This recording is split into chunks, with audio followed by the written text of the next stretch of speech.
you are aware that some issue is going on regarding Ukraine from I hope many years the issue is going on. It's tense matter. I hope that there should be peaceful behavior and peace should establish as early as possible. But still, with connection to this issue, whatever issue is going on, I want to explain some of the part of ancient history related with Ukraine. Because whenever such issues are there, some people are putting forward various things. So it must be really important thing that one should aware at least 2000 or 2500 years ago what was that condition. Then onwards, it's all right that we have to solve the present issue, current day issue, everything. Now, I have placed here world map because in many lectures we are saying always that maps are handmade map. So, in some lectures we are using, because here national boundaries are really important and therefore we are using actually available map we are using here. So let me clarify here what you are observing here in pink color, that is Ukraine. Now if you check carefully, I am showing here in red color the boundaries.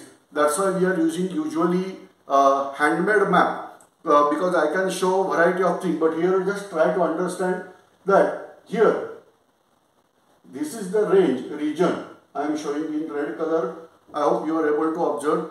So this red color area, that is Caucasus mountain range. Then here some red color part I am showing. This is Ural or Aral mountain range. Here you can notice a sea. This is also Ural Sea. Now here you will find Alps mountain range. So and rest of the borders are surrounded by water. This actually boundary of Europe. So when Europe is considered, we have to consider this Caucasus mountain range, then to the west of Ural mountain range, whatever the water bound territory, that is Europe. Now let us start from Ukraine. The name, the origin of this name is not very clear, but it is said that in some language it is considered as the border area. So here we can check out towards the border of Europe, it is there.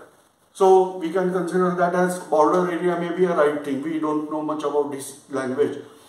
Now in ancient period, say that prehistoric period, then also we are getting evidences that Cro-Magnon man was settled out in this area.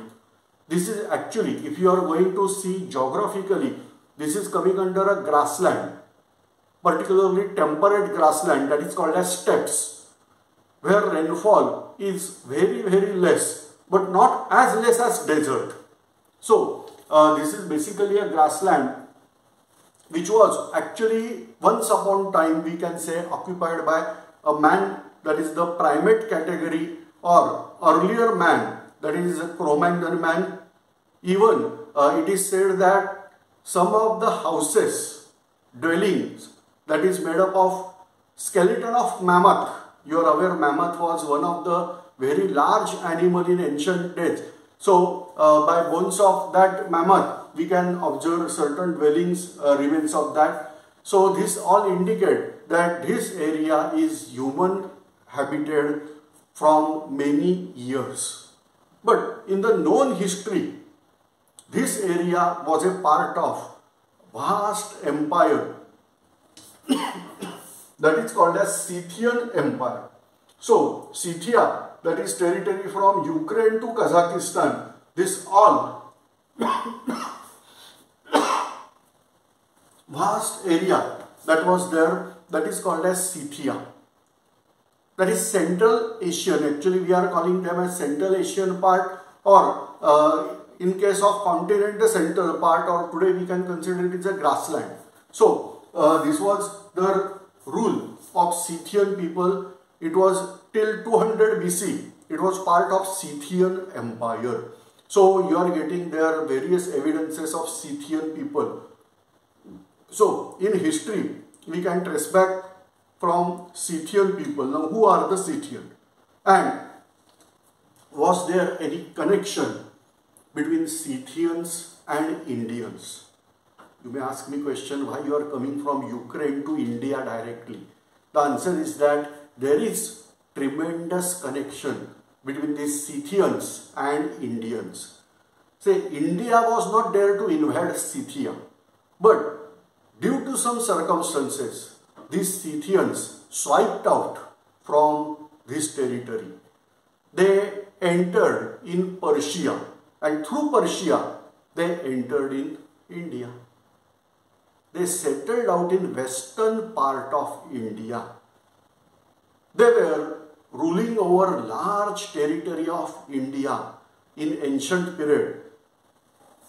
Twice they were terribly defeated by Indians. Out of that, the first time they were terribly defeated. Say, otherwise wars were there, but a crucial war that was there between Satwahan Empire, Gautamiputra Satkarni versus Scythians, where Scythians were defeated, and at that time the dynasty was called as Kshaharat dynasty. So Kshaharat dynasty of Scythians were defeated, whereas Shalivahan got victory, but Shalivahan only accepted suzerainty. The Scythians accepted suzerainty of Shalivahan. In practice, the local rule was in hands of Scythians only. After Shalivahan, that is Gautamiputra Satkarni, and he started a new era that is called as Shalivahan Shake. But in time, we lost this Shalivahan and remained only Shake. Now Scythians were called as Shak in India, and that's why there is terrible connection between Ukraine and India, because finally they accepted Hinduism in India and dissolved in Indian community, but not immediately. After many years, there was another empire in India that is called as Gupta Empire, and Chandragupta II is name of emperor who defeated Scythians finally. And then onwards, no word something like Scythians is heard in Indian history. The name of emperor in Chandragupta II, he is also called as Vikramaditya. So what happened to these Scythians? Scythians accepted Hinduism and slowly dissolved in Indian community. They adopted Sanskrit as their language in many cases. For example, there was a Kshaharat dynasty, as I explained earlier. The king's name is Rudradaman. And we found inscription in Sanskrit. That is the first inscription found in Sanskrit. Maybe possible earlier inscriptions may be there, but in history, whatever they recorded, the first Sanskrit inscription we got, that is in Junagadh in Gujarat, that is called as Junagadh inscription, where King Rudradaman's achievement and achievement of Kshaharat dynasty are mentioned in Sanskrit language. So anyway, this is the connection between Ukraine and India. The Scythians, they were from Ukraine, then this is part of Russia, northwest part of Kazakhstan. This all territory was considered as Scythian, and they entered in India. Scythians were very good in archery. Now what was that circumstances? In what circumstances Scythians entered in India? It was a small ice age. I am again saying small, but it lasted for nearly 400 years. Around 00 AD, this ice age was at peak development. Now, because of that ice age, ice caps from polar region started penetrating further. Ice was not dissolving even in month of February, March. Like that, they extended their span slowly, and therefore the tribes, those who are dwelling here, that is in the region of Mongolia, they got displaced. They were called as Huns or Yungnu, and these Yungnu tribes displaced here Kushan tribe, that is called as Yuchi. Then Yuchi in return displaced these people, and this way Scythians displaced from the territory and they came to India. So this is something, the connection of Ukraine and India. But the Ukraine territory was swiped out many times by many invaders. It is not only that because of these Scythians, because of this Yuchi, that is called as Kushans, the Scythians were displaced out. After that, Huns or Yungnu, the Mongols, they once again swipe up this territory. And after Hunnic invasion, another tribe arrived, most probably, because in this part of history written facts are not there. They came from most probably Scandinavian region. Okay, this is the north part of Europe. From this the people arrived there. They are called as Gothic people. And they started ruling over this territory. Then onwards, after many years, when fall of Goths were there, because Gothic people were spreading out, you are aware, they occupied the Spain from Roman Empire, from Western Roman Empire they occupied Spain and established their kingdom that is called as Visigoth kingdom. In eastern part of empire, they were there, they started calling themselves most probably as Ostrogoth. Then Europe was also victim of some invaders. They were called as Saxon people. So one of the traces we can check out, that is most probably they were from Ukraine or this region, that Saxon might be, we can consider as descendant of Scythian or Shuk, because they were also wearing out a dress similar to shirt pant at that time. So that is one of the thing. And in India they were called as Shuk, maybe possible Saxon, like that some name was there. Is it possible like that connection? Answer is sometimes yes, because you can check out in Europe there is a tribe that is called as Vandal. In ancient part, the tribe was Vandal. It is also called as vandalization, vandalize, like that words are there. The Vandal means wild people, people from forest. Now, if you are checking out Sanskrit word, Vanadala, V-A-N-D-A-L, Vana, V-A-N, Dala, D-A-L. I can combine Vanadala, that is the troops of forest. Name is also matching. Now, you may call this is Indo-Eurasian language or Indo-European language category, and therefore similarities are there. If you are assuming this, then you can also assume that Aryans came to India. I am not personally supporting out this theory that Aryans migrated from Europe to India and they settled out in India. But Max Muller initially put forward this theory. In last phase of life, he denied his own theory. That is, for that purpose also courage is required. So Max Muller was possessing courage. At the end of life, he was started calling his name as Moksha Muller. So like that, changes were there. Instead of Max Muller, he started calling himself as Moksha Muller.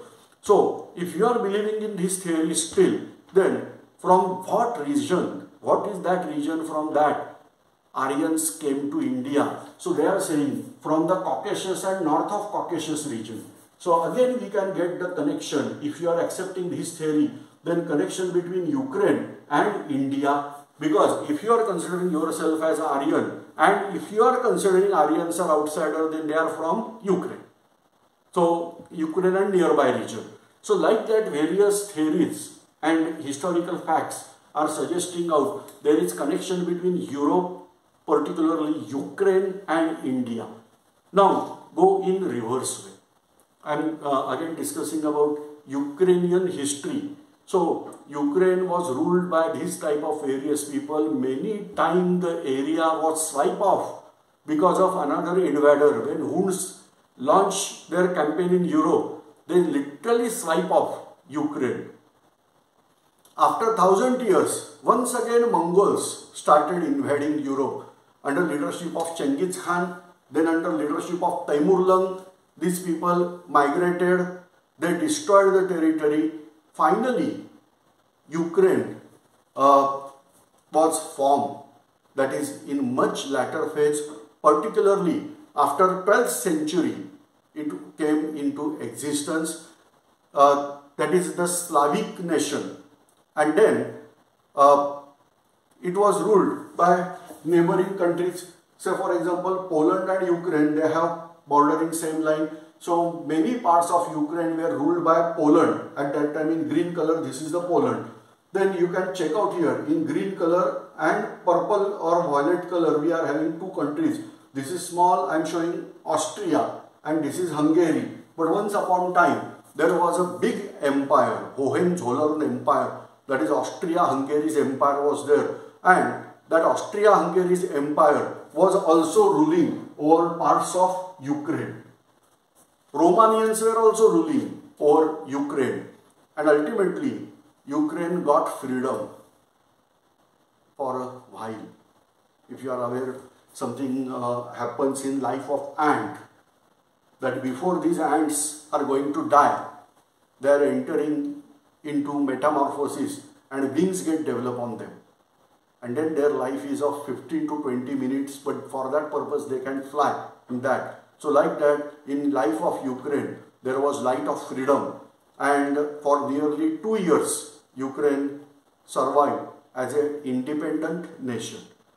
But in 1922, it was become part of USSR at that time.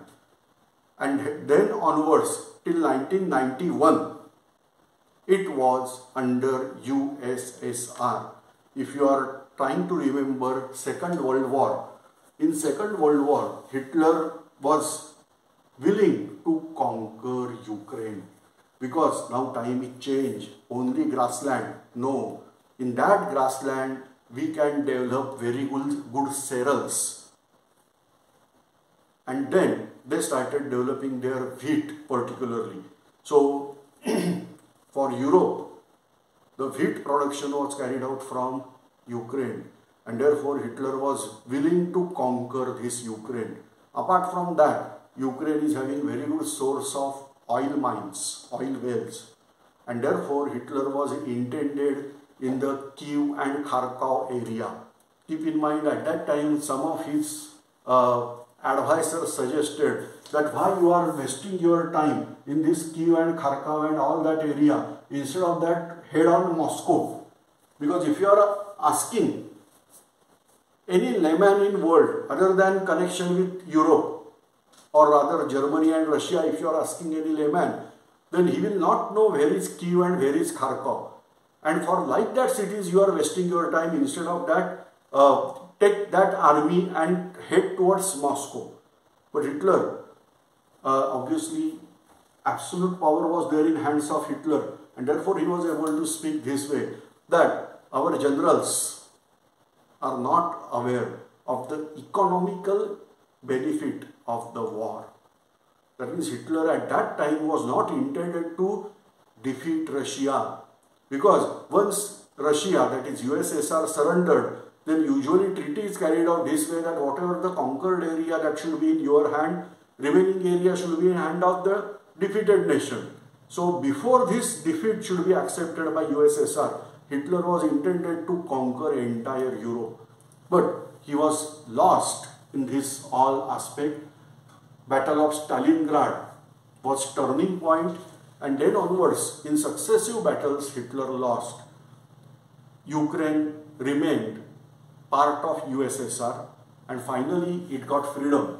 And now let us check what will happen, because even I am not aware, because we are recording this video on February 2022, and therefore I don't know what will happen next. So this is something we discuss about Ukraine, connection of Ukraine with India in historical time, and some of the history of Ukraine. We have not discussed detailed history of Ukraine. Anyway, thanks for observing this video.